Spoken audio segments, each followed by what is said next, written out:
আর 29টি অক্ষরে 18টি মাখরাজ। তুমি কোথায় গেছিলে? তোমার জরিমানা স্বরূপ তোমাকে 18টি মাখরাজ শোনাতে হবে। চলে এসো।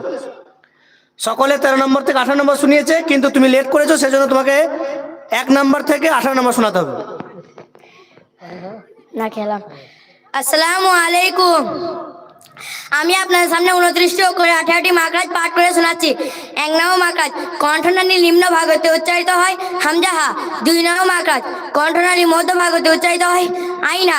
3 নম্বর মাখরাজ কণ্ঠনালী উপরি ভাগ হতে উচ্চারিত হয় গয়ঙ্ক। 4 নম্বর মাখরাজ জিভের গোড়া এবং তার বরাবর উপরে। 9 নম্বর মাখরাজ জিভের আগা এবং তার বরাবর উপরে তালুর সাথে লাগিয়ে উচ্চারিত হয় নুন। 10 নম্বর মাখরাজ জিভের আগের উল্টো পিঠ এবং তার বরাবর উপরে তালুর সাথে লাগিয়ে উচ্চারিত হয় র। 11 নম্বর মাখরাজ জিভের গোড়া এবং তার সামনে 2 দাঁতে গোড়ার সাথে লাগিয়ে উচ্চারিত হয় তো দালতা। 12 নম্বর মাখরাজ জিভের আগা এবং সামনে 2 দাঁতে আগার সাথে লাগিয়ে উচ্চারিত হয় জো জাজ। 13 নম্বর মাখরাজ জিভের আগা এবং সামনে উপরে নিচে 2 দাঁতে আগার সাথে লাগিয়ে উচ্চারিত হয় সৎ সিনজা। 14 নম্বর মাখরাজ 2 ঠোঁট না মিলিয়ে মাঝখানে উচ্চারিত হয় ওয়াও। 15 নম্বর মাখরাজ 2 ঠোঁটের ভেজা অংশে উচ্চারিত হয় বা। 16 নম্বর মাখরাজ 2 ঠোঁটের শুকনো অংশ মিলিত উচ্চারিত হয় মিম। 17 নম্বর মাখরাজ নিচের ঠোঁটের ভেজা অংশ সামনে উপরে 2 দাঁতে আগার সাথে লাগিয়ে উচ্চারিত ফা। 18 নম্বর মাখরাজ মুখের খালি অংশে উচ্চারিত হয় আলিফ। আসসালামু আলাইকুম। মাশাআল্লাহ, মাশাআল্লাহ, খুবই সুন্দর। 2 নম্বর যেটা ইমরান অ্যাবসেন্ট ছিল, ওটাতে নাম্বারটা দিয়ে দেবেন।